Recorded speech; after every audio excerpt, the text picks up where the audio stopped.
আজকে আমরা সপ্তম শ্রেণীর বিজ্ঞান বিষয় নিয়ে আলোচনা করব। সপ্তম শ্রেণীর ষষ্ঠ অধ্যায় পদার্থের গঠন নিয়ে আলোচনা করব। পদার্থের গঠন অধ্যায়ে পাঠ 1 এবং 2 পদার্থের উপাদান সম্পর্কে আমরা জানব। উপাদান সম্পর্কে জানার আগে আমাদের জানতে হবে পদার্থ কি। যে বস্তুর ভর আছে এবং স্থান দখল করে তাই পদার্থ, যেমন চেয়ার, টেবিল, বই, খাতা ইত্যাদি। ভৌত অবস্থার ভিত্তি করে পদার্থ আবার 3 প্রকার হয়: কঠিন পদার্থ, তরল পদার্থ এবং গ্যাসীয় পদার্থ। তরল পদার্থ কি? যে পদার্থের নির্দিষ্ট আকার, আয়তন দুটাই আছে সেটা হচ্ছে কঠিন পদার্থ। যেমন কি লোহা, কাঠ, এগুলোর কি আছে? আকার এবং আয়তন আছে। আর একটা কি? তরল পদার্থ। তরল পদার্থ কি? যার নির্দিষ্ট আয়তন আছে কিন্তু এর কোনো আকার নাই। যেমন পানি, তেল, এগুলোর কোনো কি নেই? আকার নেই। এগুলোকে যে পাত্রে রাখা যায় সেই পাত্রে আকার ধারণ করে। এরপরে কি আছে? গ্যাসীয় বা বায়বীয় পদার্থ।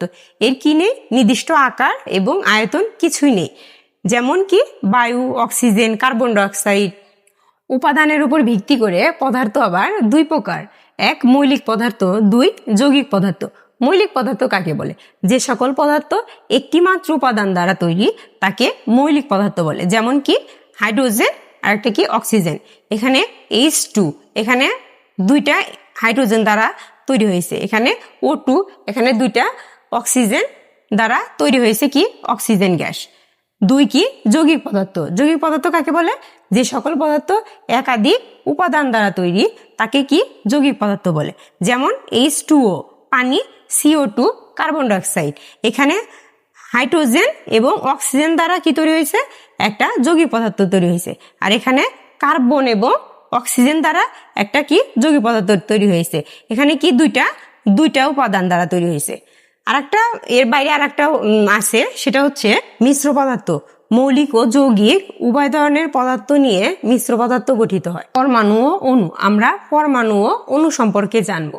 পরমাণু কি? যে পদার্থের ক্ষুদ্রতম কণাকে কি বলে?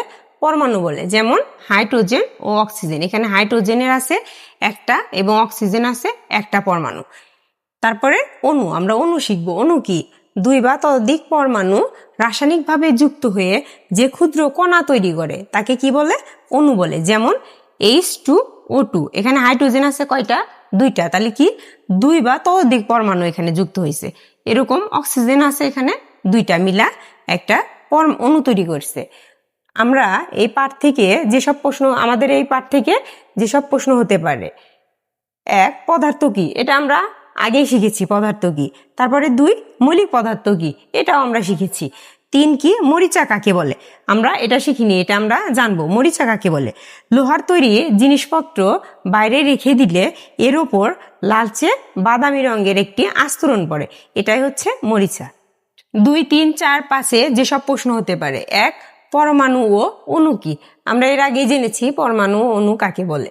2 লোহার ল্যাটিন নাম কি? লোহার ল্যাটিন নাম হচ্ছে ফেরিয়াম। 3 পানির সংকেত কি? পানির সংকেত H2O। 4 সোডিয়ামের ল্যাটিন নাম কি? সোডিয়ামের ল্যাটিন নাম নাট্রিয়াম।